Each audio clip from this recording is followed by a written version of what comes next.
Well, hello, everyone. Welcome to this broadcast. Mark DeJesus here, and with me, always by popular demand, my wife, Melissa. How are you, hon? I'm great. How about you? It's always a joy to have you because you bring a spice to the conversation that I alone myself. Don't forget comedy. I do like to add comedy. I think I'm funny if no one else does. As long as you think I'm funny. Yeah, well, that was a key thing in us being married together. So true. We were just telling the kids that the other day on kind of like you're testing me. There's an aspect of humor that you got to share as a couple, and I think it's going to help in what we're talking about today. Yeah. If you don't have a sense of humor, it can be very, very challenging. That's so true. If you don't have a sense of humor yourself, and if you don't have a sense of humor together. Mm-hmm. That you get. Yeah. Right. And I just enjoy talking to you. I know, we do. Well, that was the birth of this whole podcast with you and I, the parts where you and I talk together, is we just had these great conversations around the kitchen table. And I'm like, can we at least bring some of this, right, the heart of this to the table and helping people to, I think people are really blessed through conversation. We get so used to like monologue, people talking, sermons or teachings. And that's great. I do it all the time. But then there's an aspect of conversation that's really just helpful to just be able to hear people talking and sharing. There's nuances of vulnerability and stuff that comes out that you can't just get in a monologue. So true. And when it comes to us in marriage, like that was my biggest fear before I got married, not with you, but in trying to find someone who I could be with forever, of being able to talk about anything and having that like look across the room and you're like, yeah, we know what we're talking, Right. Like being on the same page. Yeah, that terrified me to not have that. So your biggest nightmare would be being in a marriage with someone where you look across the room and they're off in La La Land. They're like, hey. And they're like, no, I'm trying to wink, wink, tell you something. Get it? Although we can have that sometimes. But like I thank gosh we can talk the way that we do. Yeah, and I think that's going to be a big part of what we're going to talk about here today, because we're going to talk about being a parent to a special needs child.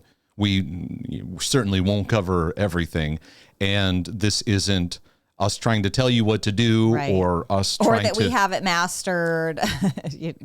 By no means. Yeah. And I think that's the permission I'm trying to give myself and give us in our ministry work, and I don't always see this a lot, is that we're on our journey and we're talking out what it looks like to navigate the journey of what we've learned without having all the answers, but there's things we've learned along the way. And I think that is very encouraging. I feel that when I listen to anyone sharing that they're on their journey, when people portray this like, I did this, this, and this, and everything's great, and and it's like, that doesn't show what I can't relate to that either. Yeah. It doesn't show what the journey is like either. Because the journey has a lot of, obstacles that continue. There's things that are still in process. So anyway, this is going to be springboarded off of a couple emails that was sent to me by the same person. He's a dad, and he's navigating a lot of difficult challenges, and specifically having a son who's on the autism spectrum, along with some other deep challenges. And of course, we've talked about this a number of times, and we've expressed that we have our son Max, who's on the autism spectrum. He's currently, as of this recording, he's 13. Yes, and almost 6 feet tall. Yeah, he's a big boy. He's giant. Well, they predicted, they like to predict at birth like how big your kids will be, and they said 6'4". So it is looking like at this stage he is on track for that. I got to get my it's a lot to deal with him, right? My weight training to another level, right? To be able to. And he's handle like the voice is changing, and it's a lot. Anyway, so with that in mind, what we're going to do is we're going to read through what has been sent in. Maybe that if you're in a place where you have a special needs child at any area. We're not trying to compare anyone's journey with anyone else. Everyone has their own battle and their own struggle. And we're just going to share what's been helpful for us. And we're just going to respond to what was written. Initially, there was a on my email list, there's kind of a little question thing I send out to people. And it's very helpful because people write back, what's the pain in your life? What do you struggle with? What's a teaching or resource? So that was the initial response. And then a further detail was given after that. So we'll kind of walk through both of them. And then we'll just kind of share our heart and give our feedback to this journey and what we've been able to learn and anything that we think can be redemptive to what's happening here in your life. So anyways, I've been meaning to email you properly. That's definitely somebody from He's British. Yes, from England. Yeah. Email you properly. I like when they say you have a proper meal. I want a proper meal. I'll begin with replying to this right now. I'm the father of an autistic son and see many parallels to what you've shared, which I'd love to have the opportunity to share with you properly. This is an area of torment for me, and I would really appreciate being able to share this with you. So here's kind of some bullet points of what's needed. We'll get back to some of that and responding, but then we'll go into the deeper dive of his situation. My son's autism, ADHD, creates huge amount of stress all day long, every day and night, not hearing from or feeling God, his voice, his love in my life, continual disappointment as much as I've tried. Trying to move the love of God from my head, in theory, to my heart experience. To feel God's love, especially amidst the situation of the stress of being a parent to a special needs child. It's a situation where you're seeking resolution to feel the peace and love of God in, but while the situation is also constantly working against you. Yeah. You can't take yourself out of the situation to heal. Also, the free time is extremely rare as it's a 24/7 job. Oh my gosh, you could stop right there and we could I love the way that, to the gentleman that sent this to us, the dad, you're articulating everything we understand. So yeah. Anyways, go ahead. I feel probably every word. Everything. To gain peace, to gain God's felt presence and love in my life, healing from all negative emotional baggage of life, rejection, heart healing. Yeah. So there's this picture of I got stuff I need to heal through, but I'm in the midst of this battle and storm every day. Yeah. This storm that constantly calls for my attention. Doesn't stop. Yes. A resource that caters for parents of special needs children, how to handle the situation as Christian parents while also trying to go on this journey of inner healing and receiving God's love in your heart. Yep. That could be helpful as we're struggling in this area. How to know, it's in quotes, that I've received God's love in my heart, moving it from heart to head. I have no idea how it's meant to feel to even confirm I'm going in that right direction. Oh, everything he's bullet pointed there is something we can relate to. When you sent me this, I think you sent me this maybe 2 months ago when we received that. I can't remember now. It's been something on our hearts and our mind. And when I read through it, I just cried because I can relate so much to everything that this dad is writing about. Right. Yeah. Very much so. Gosh. Yeah. So here's more detail. I have a 5-year, almost 6-year-old and almost 3-year-old. So the son and the, So which is, as he does reference here, it's basically our Max and Abby. It's true. Timing, age, everything. That's very true. Yep. My son's been diagnosed with autism, but getting to that stage has been a few years' journey. Which it is, yeah. The subject came up when he was about mid 2 years old, raised by his nursery with some...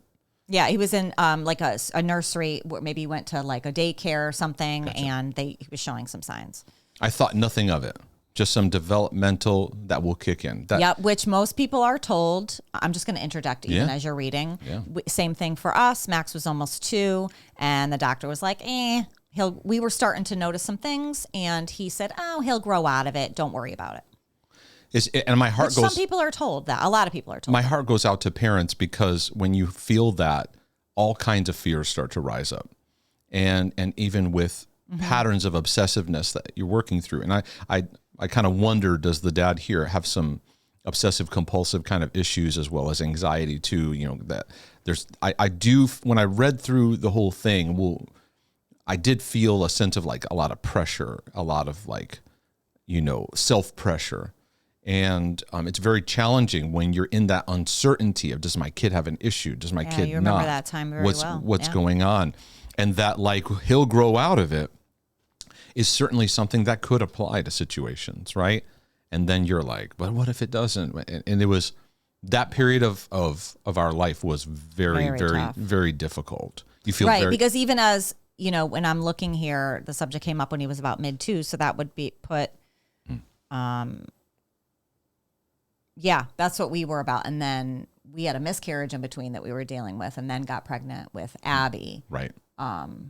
Anyways, we'll get to that because then it was, well, go ahead, read his email. Go ahead. Why don't Yeah. you keep going? You're doing better than I am at this. You want to read through this section because you're bringing great feedback to Oh, it. thanks. Okay, I thought nothing of it, just some development that will kick in. Now he is fully verbal and showed no obvious signs to me. So he was smart. He knew his alphabet counting. Yep, we had all of that stuff with Max. He would walk, babble. He was walking really early, had all kinds of like really great milestones that he was reaching. Yep. And then as he kicked into his terrible 2s, throwing tantrums like every 2-year-old, but where most kids would grow out of this, his son pretty much stayed in this stage, and even today has some battles with that. As he hit 3 to 4, it became more serious, and specialists were brought in to help diagnose, which we went through all of that too. Here we have what's called a birth to 3, and I had to push for that with the pediatrician to kind of say, hey, like we need to look at some stuff. So I see where he's saying, his wife was more accepting that this could be a possibility. And I feel like we kind of went through that too, where it was like, okay, something's going on here. Who do you think was more accepting that this was? I would say, I wouldn't use the word accepting, but I was more like something's not right. Okay. I think I was a lot more in like fear, and that put me into battle mode. Right. Like I gotta pray this thing, fight this thing, work Right. through this thing. And I get the sense that's where he. Yeah, it kind of looks, in their language, it kind of looks the same of where he felt like it was something that his son could overcome. And then it kind of dawning on him like, okay, something's happening here. We went through the same kind of stuff because even the tests that they perform on children for the spectrum, they'll do things, and like kids can do odd things. Yes, there are typical developmental things, but some can kind of be in gray areas, which Max was. When they tested him, he was kind of over the line of not having it. Right. He was right there. Remember, they were like, we're seeing something. So they, in our situation, like skewed the test so that we could get services, because they were like, he clearly needs services. And then obviously as time went on, when we had them coming in the house, we eventually qualified for, gosh, it's all coming back to me now. Mm-hmm. Like we had someone in our house Every day. every day. Yeah, I remember. Every day, sometimes 2 times a day. Like we'd have speech in the morning and then physical therapy, and I was pregnant. So I'm sure they can relate. Okay, so that was last year, just before we went into lockdowns. We spent the year long, which that alone, I cannot. You're already, sure. and when you're in a situation like this, you feel locked in. Never mind when you For sure. really can't leave your house.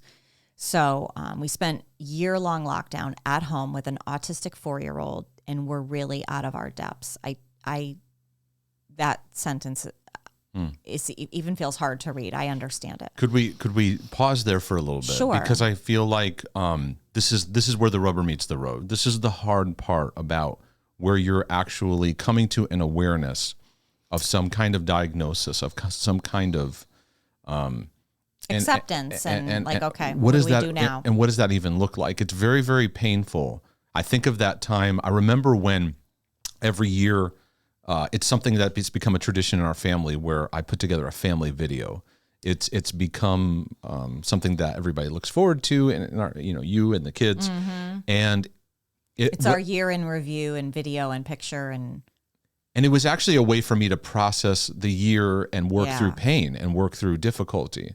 And it became actually a gift to the family. And now it's like, you would rather have that than any kind of expensive. I don't want a gift. I don't care. I don't need jewelry. I don't need anything except our family videos, because you do them artistic, like they're set to me. They're really like a movie. They're beautifully done.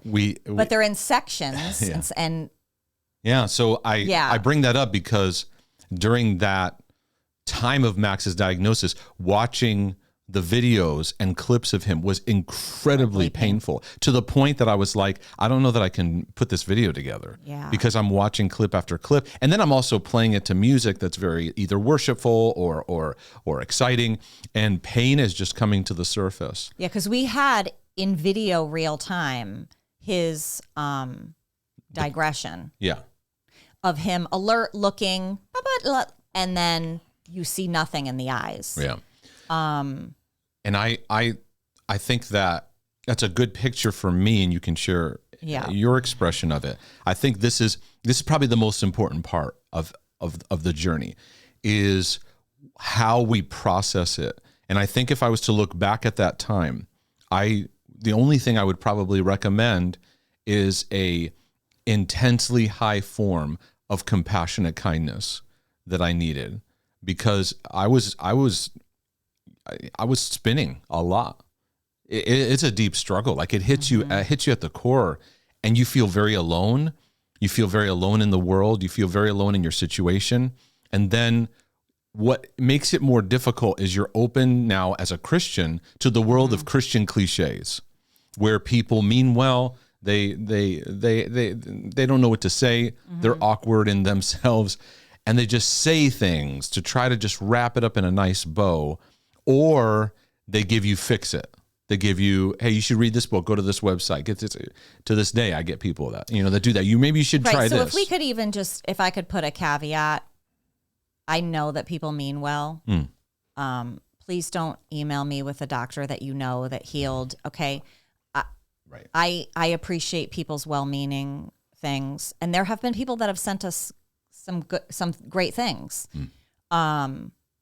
One thing that people don't realize is when it comes to having any child with any special needs, whether it be autism, development, any kind of developmental delays, whether it be genetic disorders, anything, you will do anything for your child. Right. And it is an exorbitant amount of money that you can spend and will spend to get your child well. For sure.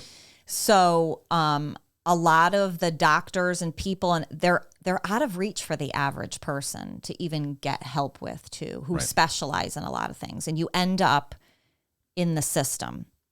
That's a whole thing I will not get into right now. That's a whole side tangent. The stats, it is insane.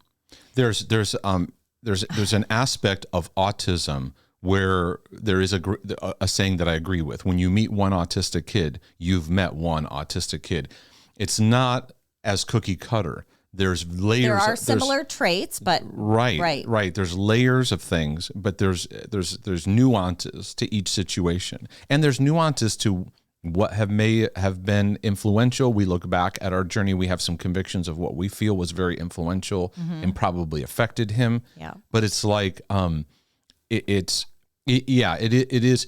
You're right. It takes a lot of finances to like even investigate those avenues, and many of them may or may not work or be helpful in it. Right. It's a long journey of finding what will work for your child. I'll just leave it at that. So anyways, I do want to say, please, I know people mean well. We've read more books than you can even know. We've been, which we'll get into at some point on, in a lot of ways, how the church has tried to help. And you mentioned even the Christian cliches and all that. That is an aspect.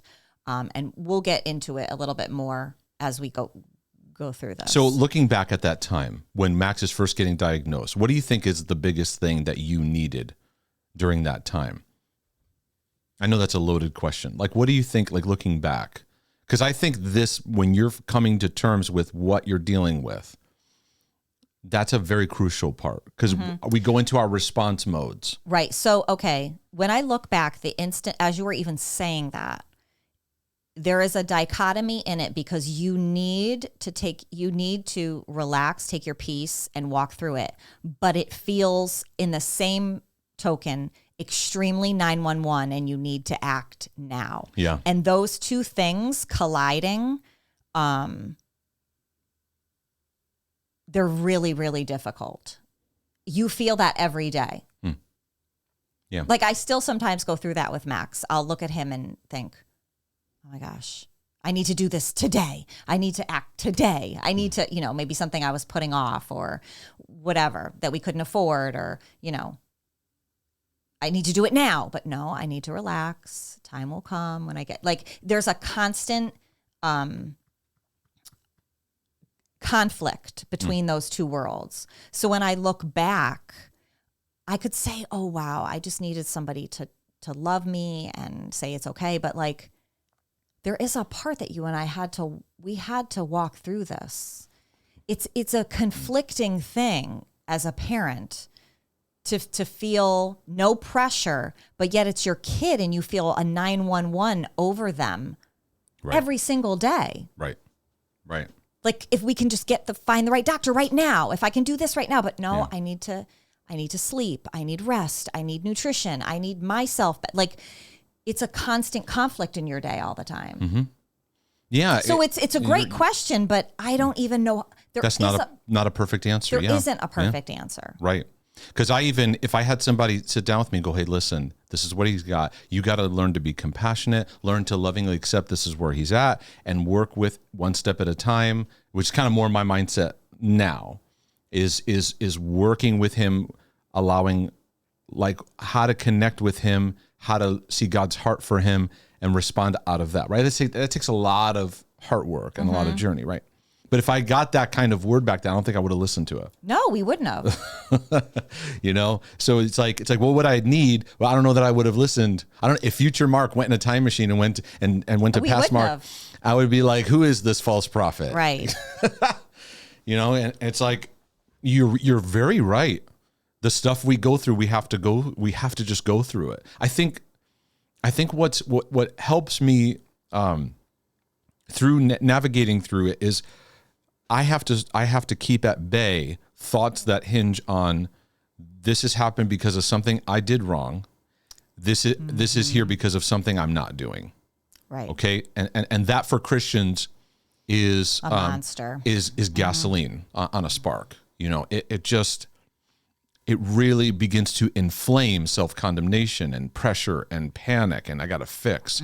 It's very difficult as a parent when you're there to protect your kids and raise them, equip them, and at times fix certain things, right? We help alleviate certain battles, and you feel incredibly helpless in this. And I think those two thoughts are things that when you're in the battle, if you can keep those at bay, meaning don't feed them. I did something wrong, or there's something I'm not doing I should be doing, meaning my kid has this because of something I did, something. Going down those avenues, I find is not very fruitful, even if there seems to be some factual evidence to it. Do you know what I'm saying? I know. Where, what we did was, that I do think was good in that time was you and I kind of had the mindset of what, let's get our house in order. Right. Okay. Let's take a step back because you said I want to help because you said factual evidence, and I don't want to spin people out in you just saying that. Yeah, I get you. Because you're saying something that because you want to. Yeah. So. Okay. So all right. So, so I've learned a lot about head injuries. This is one example. I've learned a lot about head injuries. Right. And even in my own journey in health and things I've learned. There's a blood-brain barrier issue. There's things, a lot of people who have head injuries, for example, it has a trickle-down effect into a number of different areas. People, who play football. Because you can get a head injury and look fine and not know years late. Right. Right. It can have some trickle-down effects. Well, anyways, Max had a very, there was a moment in time, and even to this day, I have to learn to practice the the things I teach about thoughts and memories Yeah. and how to process through. Where it was a day it was on the busier side for sure, and I had a speaking engagement that night, and I was getting some of my materials ready. And at the time, we had a basement office, and of course, everything's gated, stairs and everything. And I had something I was printing downstairs. I just needed to grab it. My son was watching TV. I grabbed the No, gate. he was on the other side of the kitchen table. So we didn't realize I was on the other side of the table, and you and I both thought he was behind me.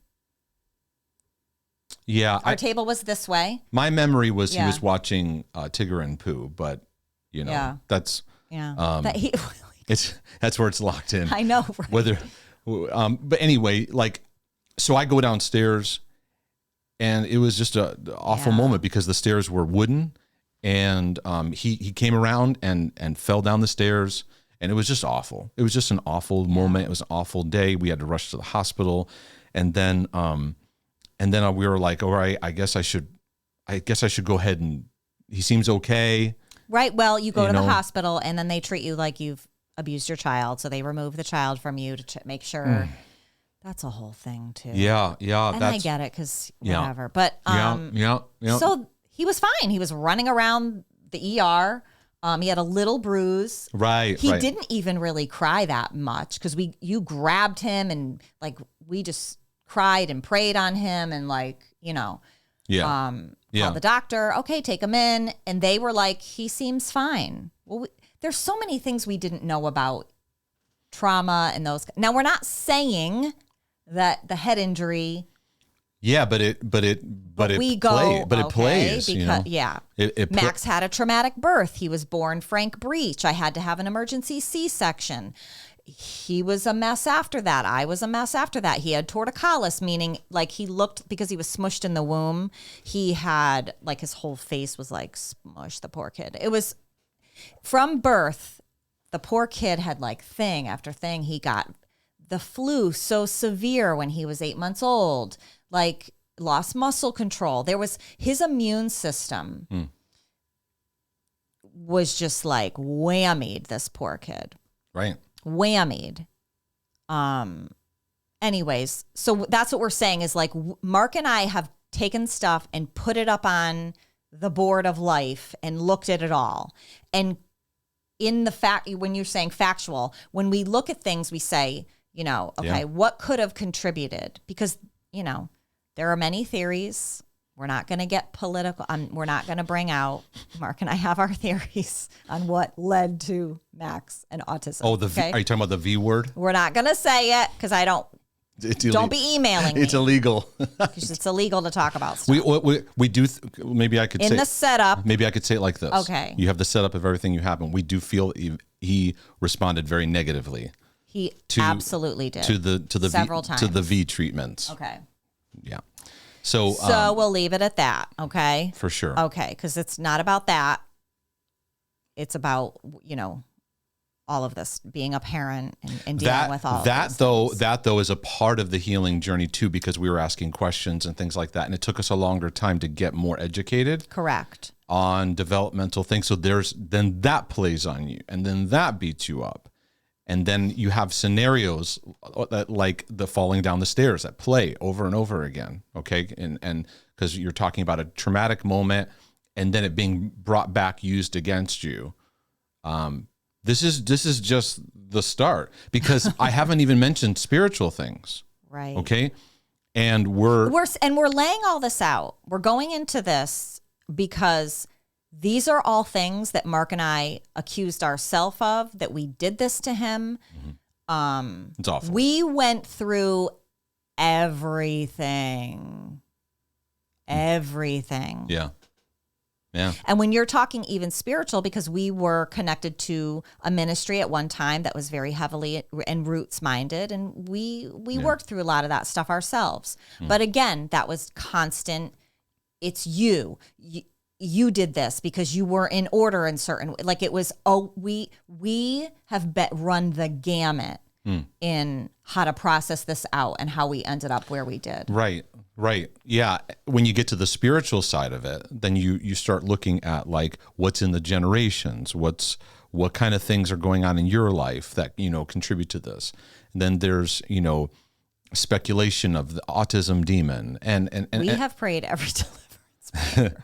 Yeah, and I think people who watch us appreciate this about me, is that I'm not like black and white about any of those subjects. There's a real openness. I believe in warfare. I believe in cleansing of the generations, all that stuff. I think there's generational sin patterns. Yeah, it's certainly. I think, though, that everything has to be put into the context of grace, love, relationship with God and our journey. Yeah. Because, boy, you can fall into perfectionism. You can go right into law. You're chasing this thing and trying to close that door point and pray through this thing. And I find most of the Christian language about battles, whether it's, cancer or physical healing or developmental thing, is we go into this cause effect. And it can get really dangerous, because when you take, like one person could say, I forgave my father, and the next day the doctors came in and said the cancer was healed. Okay. Right. We hear these amazing stories. That could be true. 100%. Does it mean forgiveness can bring healing to your physical body? Yes. Is that a plus B equals C you should for put everyone? No. That's where we get tripped up. And it's tricky, because then we apply the formula, because we're very formula oriented, right? So if you have this and this helped and this happened, you go around and do this. So if you fast for 30 days and you got healing in an area, you start the 30-day fasting healing ministry, and you tell everyone and then everyone's like, maybe I should be doing 30 days of fasting. And I jump in and go, maybe you don't.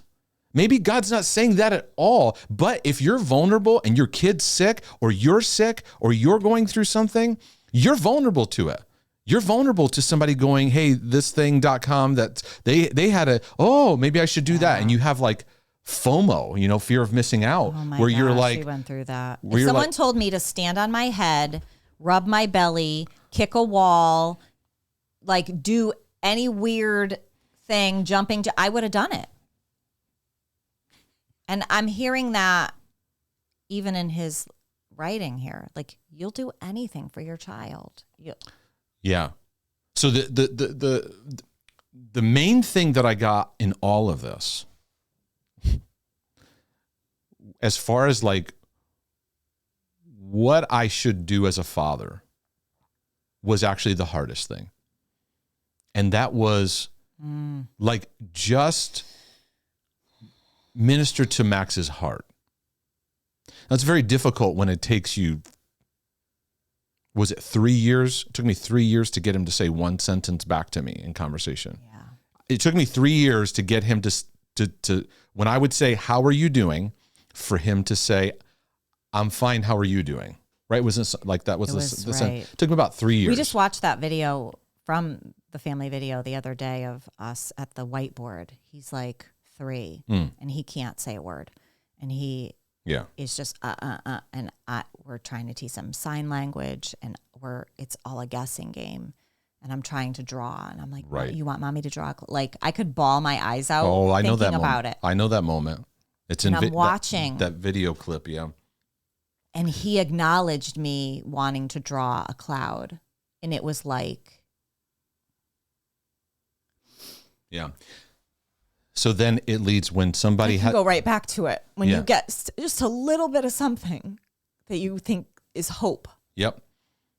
We really appreciate, like, when somebody's like, yeah, my kid won't stop talking. You're like, that's amazing. Like, oh my gosh. It's like somebody who's dehydrated listening to someone else going, yeah, it's just water everywhere. Right.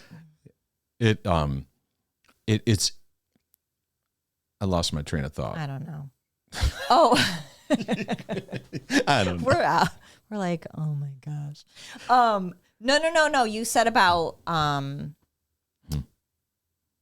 you feeling like God showed you. Oh, yeah. Yeah, about praying for his heart. Thank you so much. Sorry. Thank you so much, because I would have never arrived back to that. And my mindset was pray for his brain. Right. His mind. I'm praying for neural pathways. I'm praying, right? So I would get into warfare mode. Like, I would like hold Max and like, in the name of Jesus, and I would take authority over the enemy. I would listen. We had those mountain moving prayers that I in the moment was like, I'm going to see a thing called autism fall out of him on the ground, and we can put it in the garbage and it can get out of our house. Right. That is the kind of faith that we were at. With And determination. And that's not bad. And we don't look at that and go, that was wrong. We shouldn't have done that. I think it's great. But again, everyone's on their journey where he's navigating things and we don't know. We don't believe God gave him autism, so we don't fall into that. Okay, can we just... boy. Don't get me started. Oh boy, I think Okay, you just awakened the lion in me. Okay, I'm just going to say this, just so we're clear on this. I do not, with every fiber in my being, believe that God gave autism to Max because this is a lovely Christian cliche. Well, God knew that you could handle it. I've had to talk this out with several people. So let me get this straight. In heaven, autism is sitting up there and God's like, I got to do something with this autism. Like it's a spitball or it's some kind of like ball he needs to throw down because he needs to get it out of heaven. I need to get this out of heaven. So who am I going to give it to? Who can handle it? Let me look. The DeJesus family.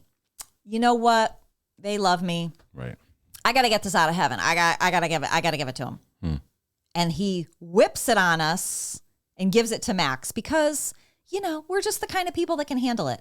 Let me tell you something. If you want to enrage me to the point of no return, say that to me. Right. I had a neighbor of mine, very well-meaning guy. We were talking about Max and, he's doing so good. And, God knew you guys could handle it. Right.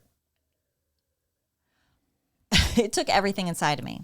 I said, okay, because he's Catholic Christian, okay? I said, can we at least, we are Christians, but we have different ways in how we process that out. But the basic premise is God is our Father in heaven, correct? Yes, okay. He's the perfect Father in heaven. And can we agree that a perfect father would never, ever, ever want to intentionally break their children's hearts and hurt them? Can we at least agree on that?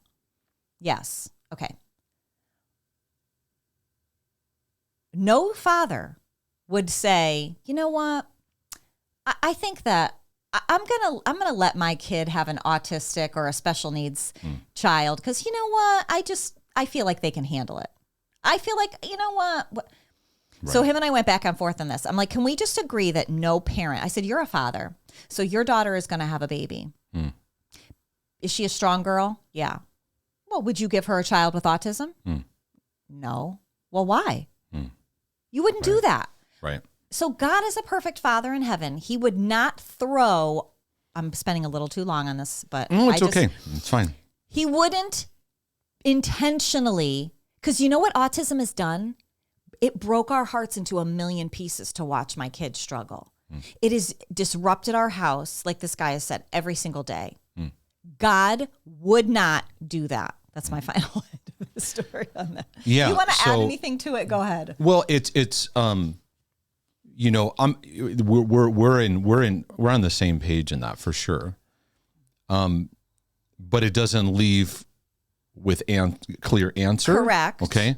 And so I think the short answer to what you're talking about is there's a lot of mystery to this. We don't believe God's putting it on him, but we don't believe it's like as clear cut as sometimes we make it, as it's this, it's that.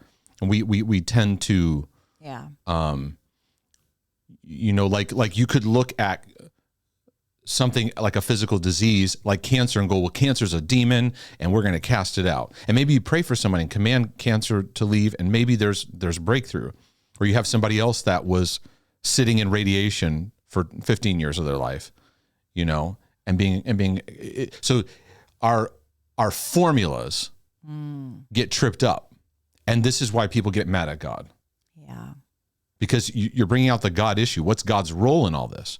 Well, the formula that we fall into of why, because we want to know why stuff happened. We get very black and white. We want to know why. And that's true. We want to get in that God posture, really. We want to see what he's seeing and know his mind of things. And then when it's not revealed, we either A, get mad at him, or B, we come up with stuff to explain it. And then we apply to people. And a lot of times it doesn't encourage faith, hope, and love. It doesn't empower us. So we had to come into a place of mystery. Do we believe the thief comes to steal, kill, and destroy? Yeah, sure. Yeah, absolutely. Like this battle certainly was something that could have taken us out. Oh, 100%. Amidst all the other things we were going through of like change, we were starting. We were pastoring a church at the time. Oh my there were gosh. so many. Anyways, you know what? Let's get back to his. Should we get back to the? Well, I have some good thoughts, I think. Oh, bring it out, babe. But I think that you know what? Can I just say something? Well, I tend to like let a thought land so then I can. You go for it. Well, it was learning to go back to the heart, getting to his heart. So sitting there with Max, Yeah.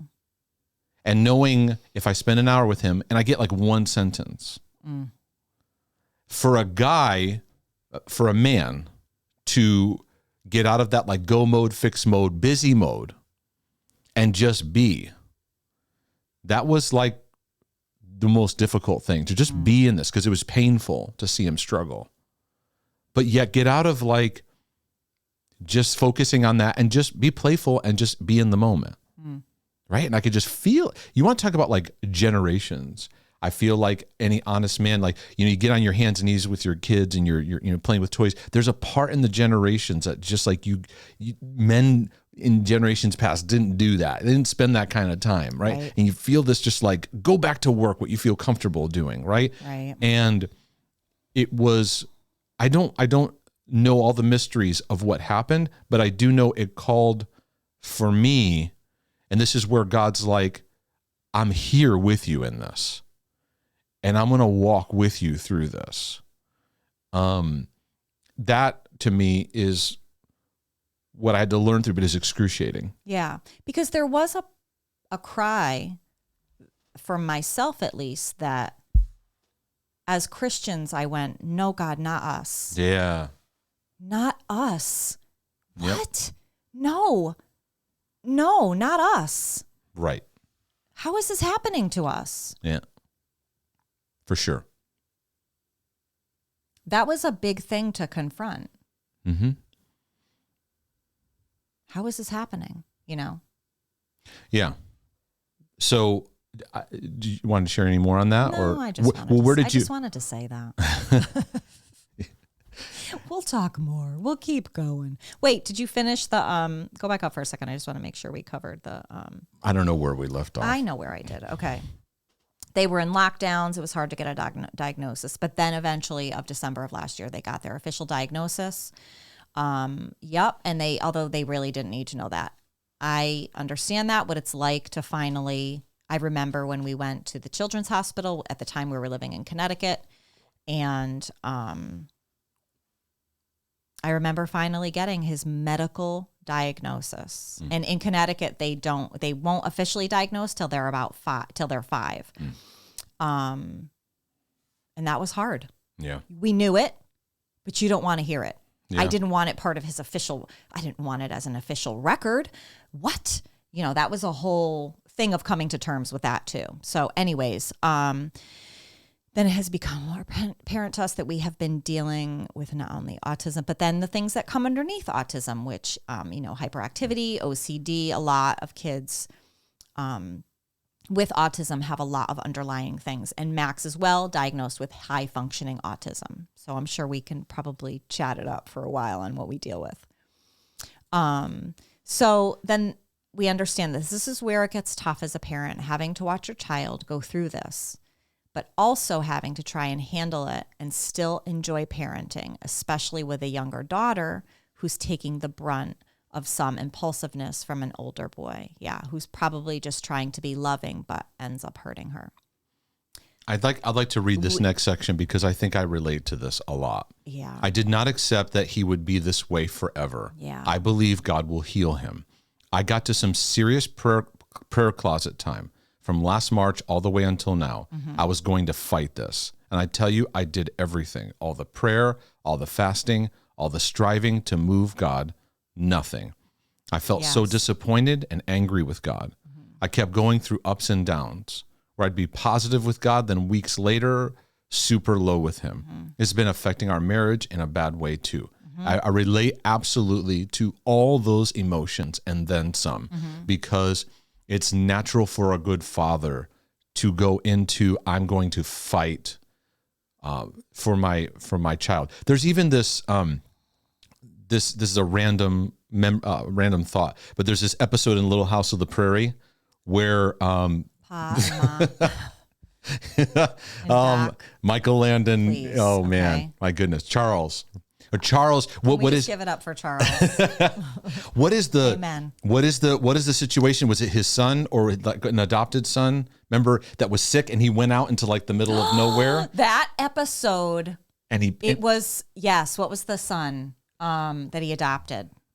yeah, and he was ill. Why can't I think about it? He was ill and he went he was off. going to die and he went out and he built an altar and like, Yeah. oh my gosh. And Ma came out with the friend to try to get him. And he was like, no, I'm staying here until Right. he's healed.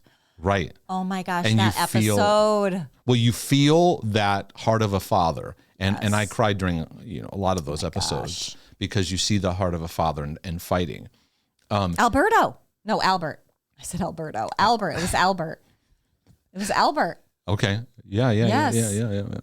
Came to me. You so randomly. I know, I'm sorry. So that like we tend to do that. It's very natural. Like everybody fast and pray. Everybody, you gather people around. You go to the prayer closet, and I am not going to say that is wrong. I understand that, and I think we have to give ourselves permission to work through the nuances. And this is where I think that my healing journey through OCD battles has helped me so much. Is like learning to navigate. Like we swing from one extreme to another. It's like an all or nothing, right? It's like I either got to pray and fast every day or nothing because I got to give it all to God. I got to put it all. And it's like, no. So there's some days where you go through things and you're so depressed, you have no energy to pray for anything and you barely get through the day. And then there's times where you just feel stirred. And in those stirrings, you get stirred up and God works in that. And he also works in the moments where you don't have any energy to do anything and you just be still. I think that my encouragement would be to encourage a release of the pressure of striving to have to hurry up and fix this. It's not now, whatever your journey is, wherever you're at, God has, I'm not going to say what God's template is for you, but I will say there is a place that God does call us to live in, the place of rest. It's a place of not striving. It's a place of not being passive. It's a place of active, but that's painful because you have to acknowledge what's in front of you. And Jesus manifested this even in his perfect healing ministry. Everyone he prayed for, it wasn't like, oh, they didn't get healed. Like everybody that he prayed for. But he goes to the tomb of Lazarus, who's dead. He's going to raise him from the dead in a moment, but Jesus wept. And that's a really powerful picture of God's heart because we want just like a quick healing, this thing. And God may be just going, you know what, just weep. Just right. weep. Because I think his heart weeps with the brokenness and what sin has caused in humanity and what it looks like to live in a fallen world. I think we don't understand God's heart to just weep with us. And what Jesus felt at that tomb, it wasn't, hey, everybody, why are you weeping? I'm going to fix this. I'm going to raise him from the dead. It was like Jesus bawled like a baby. Yeah. And I think being able to release yourself of the pressure and the striving that will cause you to go in constant go mode, because you mentioned here, it's been affecting your marriage in a bad way. And I'd like to talk about that unless you... Oh, no, please. I am open to talk about anything. I think one of the things that problems with our children, needs, physical ailments, developmental issues, what it can really do is it can cause a roommate syndrome in the marriage, because two couples, they respond to pain maybe in different ways or maybe in the same way, but it can cause a drift. And I think going way back to what I said earlier today is we a good thing that happened was we said, let's get our house in order. What I mean by that, it was like we got to focus on you and I. Right. The tendency is the intuitive response. We got to focus on the kid. We got to focus on our child. Right.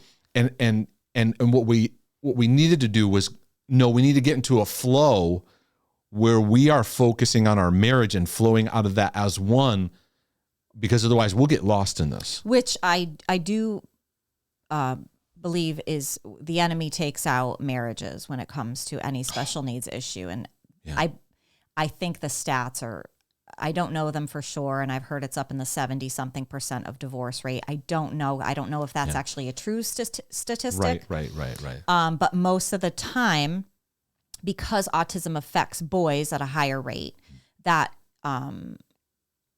just can destroy a father in trying to raise his son. And I was just watching actually something that came into my my YouTube feed out of Australia, that they're dealing with this at a high rate during lockdowns of fathers being home with an autistic child and the woman, and he just can't handle it and leaves the mother. In Australia, apparently it's like really hard to get services. Like there's a waiting list for like years for even severely autistic kids. Yeah. It's like gut wrenching, and the father just can't handle it. So I just wanted to say that in conjunction with what you're saying, because that is the prime target to just take out. And it seems counterintuitive that, oh, you need to do all hands on deck to the child, but really the best situation is for husband and wife to flow together, and then the two of you, right? You know, and I mean basic, like, hey, how are you doing? Let's have a moment. Let's have a moment. Are you all right? Anything I can do for you? When the tendency is usually just focus on the child, and there can be also an aspect too where you focus so much on that you're not recognizing the other child. And we made it. We were intentional, about we're not going to have Abby in the dust of us trying to work with what Max is struggling with. Right. Right. Which I think there's been a grace in that, because Abby's just just such a vibrant young lady. Right. Well, we've tried, even when we homeschool our children now, and that's a whole other topic when it comes to special needs that we could do a whole episode on, and dealing with the special education system and all of those things. But even when Abby was in public school, I had recommended, hey, there are a lot of kids now that have siblings that have issues that dominates the home, and it would help to maybe have these siblings have their own lunch group, or have a group where they can go and just talk it out. It never really came about, but finding ways for the sibling to be able to have their own identity, because unfortunately autism takes over the home. And there was one thing that you and I decided early on. We had gone to a lot of the autism groups and runs and rallies, and we thought, we're going to try to get involved in these communities, but we never really felt like we fit. Right. Especially being a Christian, we never wanted to fully go, well, we're just accepting that this is Max's identity because he's Max. He happens to have autism. Right. So when you get part of the autism groups, you learn pretty quickly, and I understand why people do this. Autism becomes the identity of the family. Well, I have an autistic son, and this is what it is, and you have your bumper stickers, and you have all those things. Yeah. I'm not condemning that. Yeah. But we didn't feel like, for who we were as Christians and as overcomers, that we wanted that to be our identity. We have Max. Max has autism, but it doesn't own our home. Right. Even though it feels like at times it does. Right. So it's this delicate world as a Christian in dealing with things that you go, well, that's the diagnosis. Okay, yes. But so of finding where we could even find any camaraderie with how we were walking this out too. And it's a challenge where you could fall into comparison to other families or other people's journey, because there's a lot of things we just can't do. Right. There's a lot of activities we just can't. People be like, hey, bring your kids over. No. Yeah. Oh, it's fine. Max is fine. No. It's okay. No, it's not. Yeah. That's. I'm trying to think of how much do I want to elaborate on that.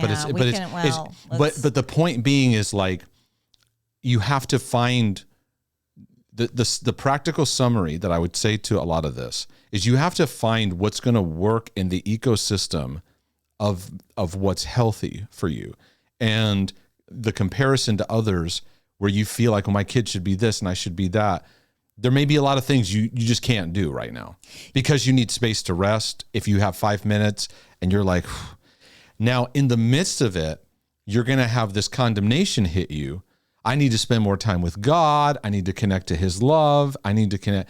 And Christians are notorious for creating these unhealthy expectations of what we should be doing in the midst of a situation that has you on stress, fight, or flight pretty much all the time. And then you're expecting yourself to just get in this prayer closet and have this beautiful moment and your nice cup of coffee and your pretty journal with colored highlights and all that. But it's like, that's just not reality. And I think that when it comes to relating to God, it's giving him what you have. And sometimes it's just being aware, connecting to he's with me right now. I'm stressed out. I haven't had any sleep. And you just being kind to yourself because that's the heart of the Father over you in your situation. He's not putting these like demands on you to have to be superheroes during this. Hey, I have an answer to your earlier question. What did I need back then? You know what I needed? To only do what I could handle. Right. So as you were saying all that, I was like, oh my gosh, it made me think of that time. You're probably going to remember because it was like a scar on that time for me. Max was 6, I think. Abby's like almost 4.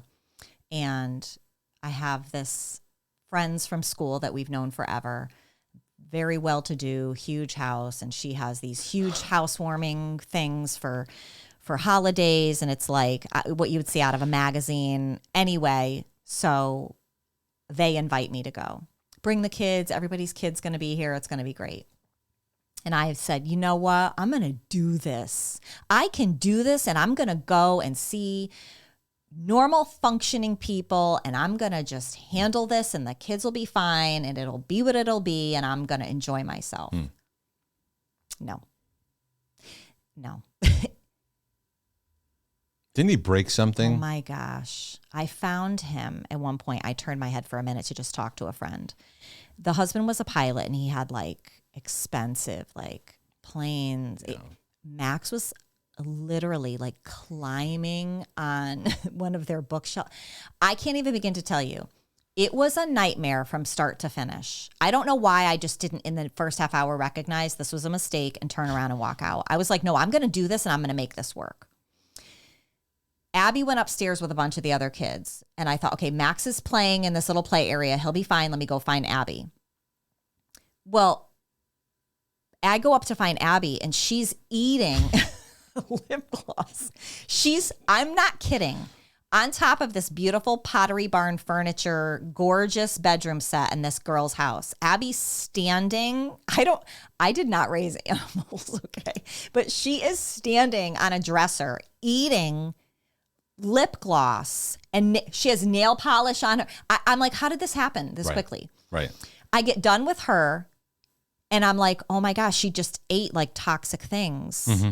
And I remember specifically looking at the mom and going, I guess I just have to wait to see if she starts getting sick. And the mom looked at me like, what are you doing? And I felt like a crazy person until I didn't know it was about to get crazier. I go downstairs and there was a ton of families there. Max is sitting at the kitchen counter on a grown man's lap eating donuts. And I can tell this guy is like so nice and didn't know what to do because Max just crawled up in his lap and was wanting to get to the food. So they were letting in me. It was do you remember I called you? I was not even out of the driveway. Yeah. I was sobbing so I felt so out of control. Like I had to work through that one for a long time. Right. Of that feeling of just out of control because I was trying to go, no, I'm going to do this. And you feel the shame as a parent. And I felt shame. Yeah. I felt like everyone was judging me. Right. Like nightmare. So anyways, I say all that to say, I wish that I had enough confidence back then to just go, no, I cannot handle that. And I am not doing it. Right. And do you know what I'm saying? Yes, but let me interject this thought. Go ahead. There is an aspect where you have to give yourself room to, you tried. You tried. Now, and I know some Yeah. people out there will go, yeah, my kids did that too. Yeah, it's not the same. It's kind of hard to explain Right. because you did explain Abby having a weird moment and then Max having a weird moment. What's concerning about Max is there isn't like that awareness. So he's like going into with a stranger. Yeah. You know, where he could, you know, It's a whole different, right. There's a lack of awareness of things that that could be even more dangerous. Right. But there is an aspect to you attempting it. That's great. You went and tried to do like a normal interaction, and it didn't work. It didn't really pan out. Right. But anyways, the moral of that story, and I appreciate you saying that because there is a truth to that too, and that's where this is not black and white. Black and white. Anyway.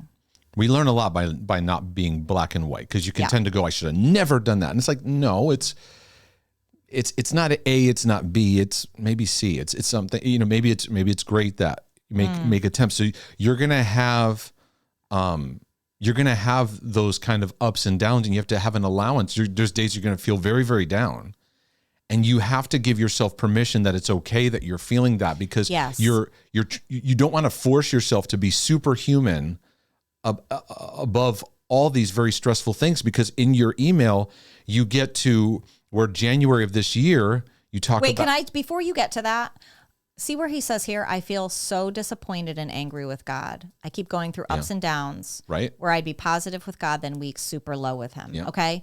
And affecting the marriage. There's one thing that was really helpful for us. God is really not threatened if you're mad at him. Yeah. If you're upset. If you're upset about what's going on, he's not threatened by that. It's okay. It's okay to have all of those emotions. I just wanted to say that because that's important. He's not like, he's there.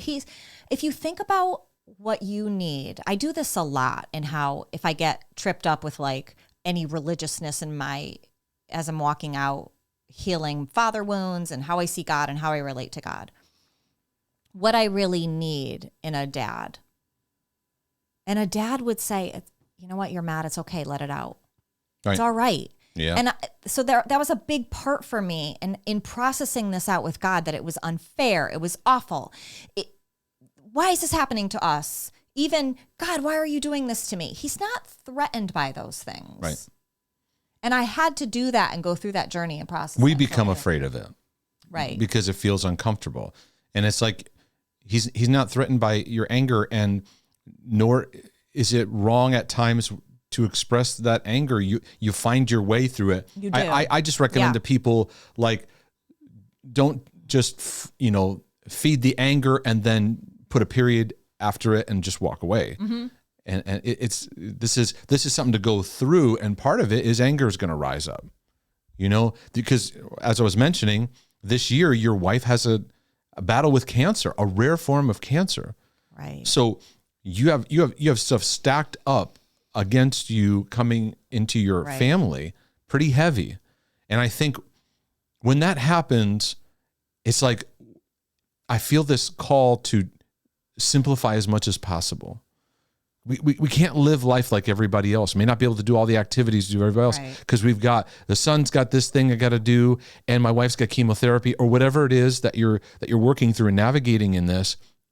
And you don't have to over-explain yourself to people. You don't have, you know what I mean? Because there's that need to like, I can't because of this, and it's like people either understand or they don't. Sometimes it's going to feel like it's you and your wife against the world. That kind of feeling. I'm not creating that adversarial kind of thing, like the world is against you. But sometimes it's like, Melissa and I, we have certain things we can do, we can't do because of Max, our journey where we're at. Right. Right. And it's like, the goal is you and I just need to be one on that. Right. It's true. And people may not understand. Mm-hmm. We've had to deal with that a whole lot, haven't we? Right. And now a lot of people, I don't expect people to understand too. I don't expect them to understand what it's like to raise him. He's now 13, and so going through transition and becoming more of a man and all that stuff, it's brought out a whole bunch of battles as a father that are new layers of challenge. These are like new. And I'm like, I thought I did 13 years of processing, emotions and things and learning to like just accept where he's at, but work towards the better, the greater, and discover God in that. And then you have a whole another layer of stuff that hits in your life. It's a true statement. So I think that with that in mind, what does it look like to connect to God's love in your heart?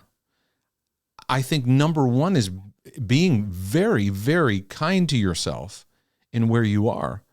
Because if you skip past that, you're just going to get lost in the zone of beating yourself up. And I don't know what you would add to that, but I think that that's something that you and I have tried to be for each other. That like if I'm having a tough day, I've done a lot of session work, or maybe I had this problem. And then I had an administrative thing I had to deal with. And then Max is having a rough day. And it's like, many times you are like, yeah, it's all right. I get it. You don't judge what I'm feeling. You don't fix what I'm feeling. Right. And the same for you. It's like, if you're just feeling that, like, I'm just having an off day, because sometimes it means you need a break. And a lot of times we don't get a break. Like, we rarely have breaks from Max. We don't. We don't. Like, true. Like, and I don't mean like you going to the grocery store is like a real break. No, it is a break for me. Right. I get to talk to the deli counter lady. And so it's like, even in the simple things you talk about, where like, where like I've had moments where it's like you close the bathroom door for a second and that's a moment you got. And it's like, God, you're with me and you got to help me. Yeah. And you're here. I find that in these battles, we cut through a lot of cliches and it gets real. Like, God, I just need your love. And I think the number one thing I've learned so much in my life, God is here. He loves me. And I'm going to give that loving kindness to myself. Yeah. I'm frustrated right now. So what do I need? I just need a breather. I need to stand outside. Just need to walk around the block. What do I need? And that's something you'll have to discover in love, not in fix-it mode, in love. That it's like, being kind to yourself, brother, is going to be huge, because you're a very caring dad. And the fact that you are as involved as you are. Oh my gosh. And can articulate all this. And I am like, right. This is like, yeah. Okay. We're in a very fatherless society where people carry such deep father wounds. Fathers not being there, fathers being there, but not being there. Fathers, being addicts, being abuse, narcissism, all this. And you have decided you want to be a more present father. And, sounds like you're wanting to be a present husband, which the power of the marriage is where you're going to flow out of. There's a lot of stuff you're going to learn and carry in the midst of going through this stuff. So I'm glad that somehow you crossed our paths in our videos, you crossed our materials, and you found some connection into what we're saying. Is there any other aspects you want to cover? Because there's a lot more. But there is a lot, but I do want to say that even as you were talking, and I'm kind of even looking back over his story on being sleep deprived, because we went through that. Oh my gosh. You had about like 8 years, right? I had about specifically. Yeah. Max, he couldn't settle. He just couldn't fall asleep. We would have to lay with him, and then he would be up in the night. And then, like I'm seeing you saying, he's up at 4 or 5 a.m. Yes. And then your daughter being up. The sleep deprivation, I don't want to just skip over that part, because I think that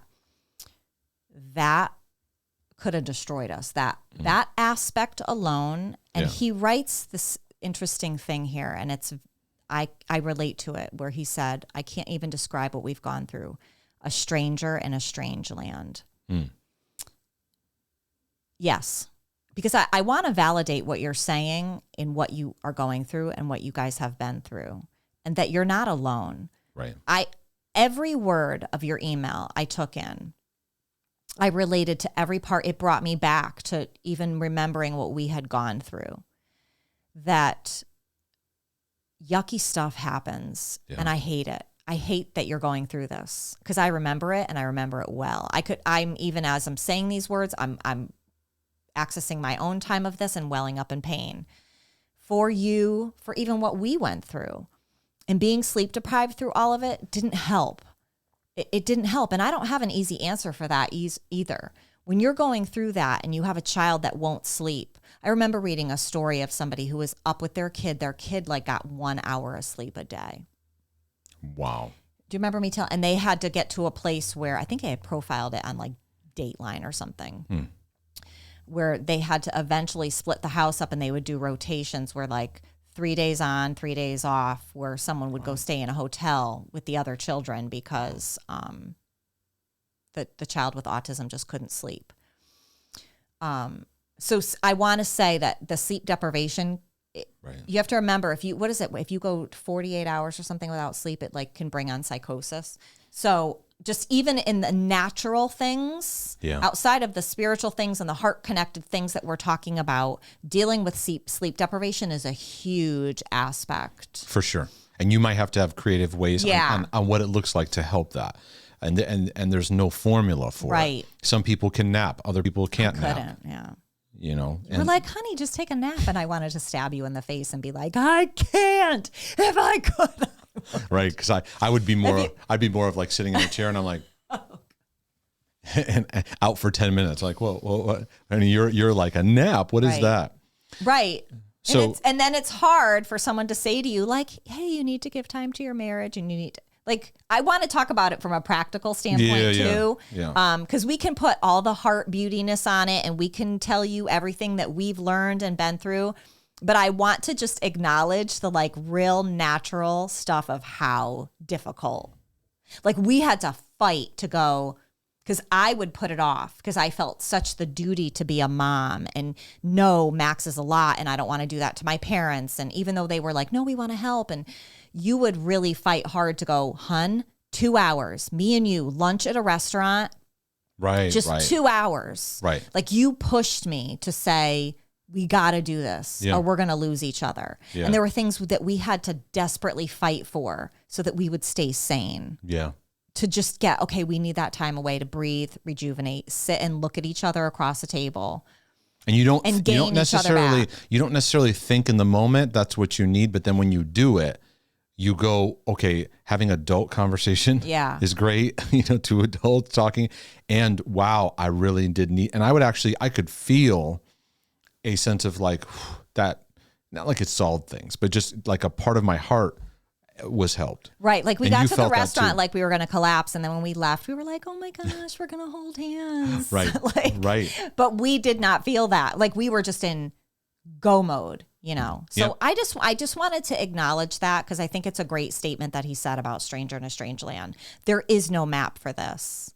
He mentioned an added thing that he related to our story because his house got flooded. Mm-hmm. And we had a flooding issue that we went through too, lived in a hotel for out of our home 9 months, for 9 months, in a hotel. Mm-hmm. And I think what I battled with the most is I battled with spiraling, emotional spiraling of like feeling like life and the world is just against me.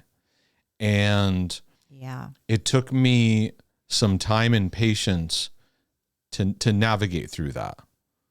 And going through that talk, like I had to learn how to really be compassionate to myself because I was just constantly in these places of feeling like a traumatized kind of like, when's the hammer going to fall? When's the next thing? Because everything, and I felt this posture of like trying to convince God to get on my side kind of feeling.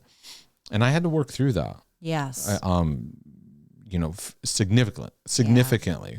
That's the mindset that hit me, like, because we went through that flood and then we left the church and we moved on and then we got a car accident. A car got totaled and it was all happening around the same time and you're just in a constant fight or flight and you're trying to like help the needs of your son's development while also being there for your daughter and then making marriage priority and all this stuff that's going on, and everybody around us the church trying to spiritualize it. Well, this is happening to you because of this. And it's like, I could stop doing that. Yeah, totally. Anyways. Totally.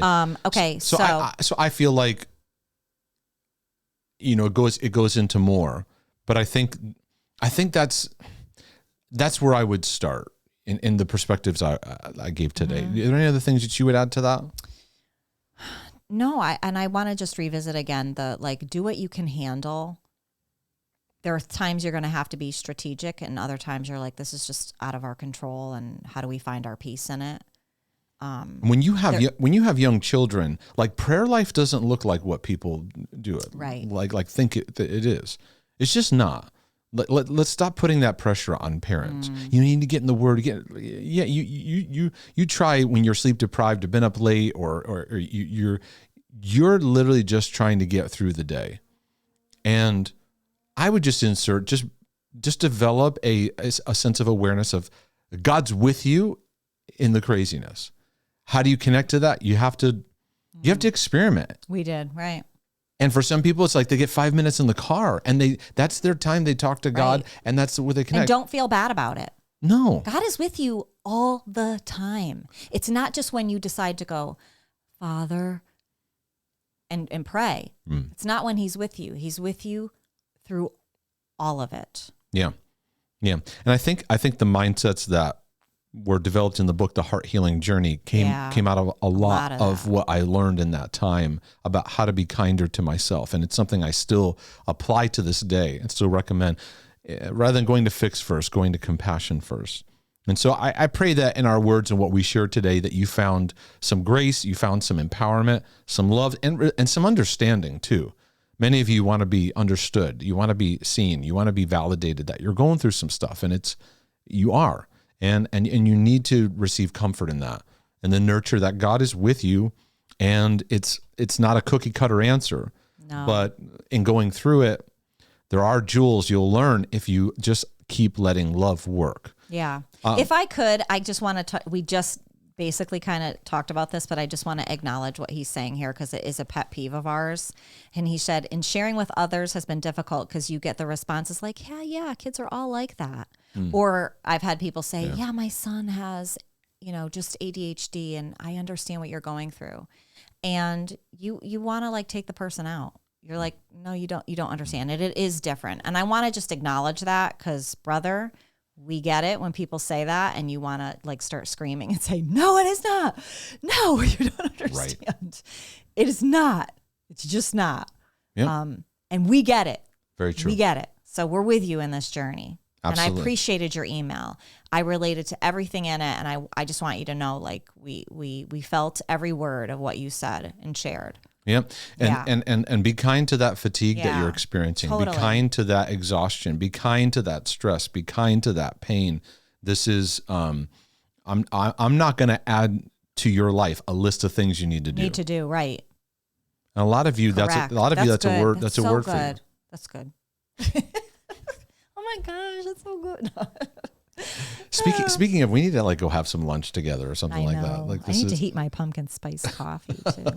Well, anyways, we pray this has been a blessing to your life and your journey. I feel like that's a good landing place. It is, babe. Perfect. And we pray that you're encouraged in what you're processing and what you're going through. Please take time, if this means something to you and what you're going through, go to markdesus.com, click on the donate button, one-time donation, or become a regular supporter and subscriber to the materials is greatly appreciated. But in all things, we pray that you'll just continue to live healed and free from the inside out. So yes, we're on our way out. Thank you, everyone. God bless you. Love you. We'll see you next time.